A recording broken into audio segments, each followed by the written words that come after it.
legit.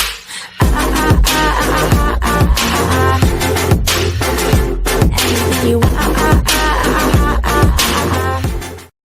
Nomi Prins, get used to the Powell put and the Fed unleashing dark money into the financial system.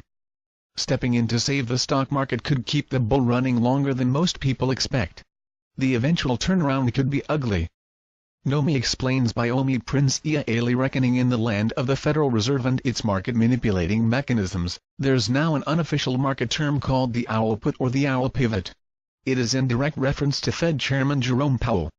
Before he became chairman, Wall Street referred to prior heads' policies with terms like the Reinspun put, the Ernanke put and the Ellen put. In layman's terms, what the term means is that if the markets fall by too much, the Fed will swoop in and try to save the day, the month, or the year. In options terminology is insurance against a drop in prices. Nowadays, the owl put is the market's insurance that the Fed will act to stimulate the markets if necessary. Markets had been waiting for it to materialize. But Powell had previously talked about the need to raise rates to give the Fed enough ammunition to fight the next crisis. The size of the Fed's balance sheet would also have to be reduced enough to provide it enough room to grow if needed.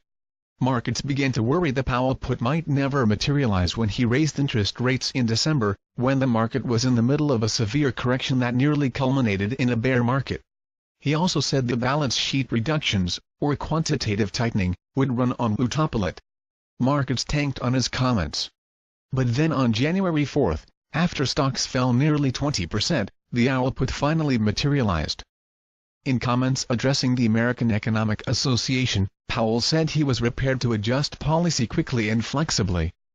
And about the balance sheet reduction policy that was on autopilot in November, he said he wouldn't hesitate to change it.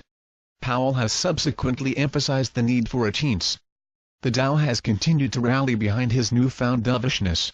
In fact, this January was the best January in 30 years. If the rally continues, the market could soon be testing its early October highs.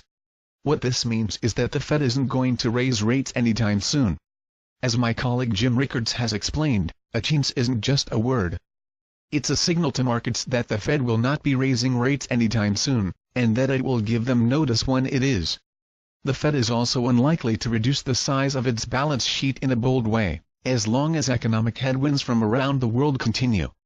That in turn means dark money will remain available to boost markets.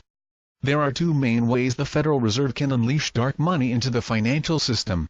One is by keeping interest rates or the cost of money low or at 0%. The other is through quantitative easing QE or bond purchasing, where the Fed creates money electronically and uses it to give to banks to buy treasury or mortgage bonds from them. Reducing the cost of money, or interest rates to zero, was done for the first time by the Fed in the wake of the financial crisis. The Fed did this supposedly as an emergency measure to inject money into the system because banks had stopped lending. In addition, QE was enacted because interest rate policy wasn't effective enough. Again, supposedly, it was supposed to be an emergency measure. But we saw how the stock market reacted when Powell said QT would run on autopilot. Now the Fed is ready to finalize plans that would leave the balance sheet at a much higher level than it previously envisioned. Again, that means additional support for markets.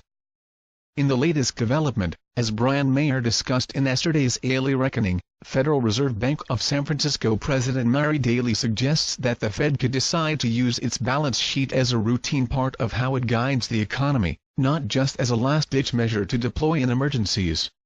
That means what was once supposed to be an emergency measure could become just another regular policy tool if normal interest rate policy isn't enough to stimulate a non-responsive economy. We'll have to wait and see if this idea gains traction within the Fed. Either way, reducing the balance sheet to normal levels is no longer a priority for the Fed. But it's not just the Fed that is putting additional tightening on hold. Central banks around the globe have been recalibrating their policies to reflect the weaker economic environment. As Wall Street Journal RTICLE recently reported, central bankers have geared their messages toward pausing on tightening steps rather than imminently launching new stimulus. Central banks from South Korea, Malaysia, Indonesia and Canada, who all raised rates last year, are now questioning such plans. The Bank of Japan and European Central Bank also indicated last week that their negative rates are here to stay for the foreseeable future. The truth is it's all about the $21 trillion of dark money fabricated by, and dispersed from, the world's major central banks. The volatility periods, including last year's nearly 20% correction, are related to the fear that dark money supplies will go away. These factors will keep sparking intermittent fear and volatility this year, but dark money collusion will not be going anywhere. While there will be some minor rate hikes here and there, and mild tweaking of massive asset books, the overall story will remain the same. You should expect major central banks to end the year, on average, with asset books in total size right where they started. Once again, that means dark money will continue to be available to markets. The fact is, dark money is the #1 secret life force of today's rigged financial markets. It drives whole markets up and down. It's the reason for today's financial bubbles. On Wall Street, knowledge of and access to dark money means trillions of dollars per year flowing in and around global stock, bond and derivatives markets. I learned this firsthand from my career on Wall Street. My first full year working on Wall Street was in 1987. I wasn't talking about dark money or central bank collusion back then. I was just starting out.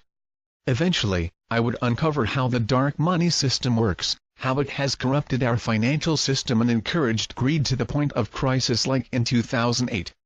When I moved abroad to create and run the analytics department at Bear Stearns London as senior managing director, I got my first look at how dark money flows and its effects cross borders. That dark money goes to the biggest private banks and financial institutions first. From there, it spreads out in seemingly infinite directions affecting different financial assets in different ways. Yet these dark money flows stretch around the world according to a pattern of power, influence and, of course, wealth for select groups.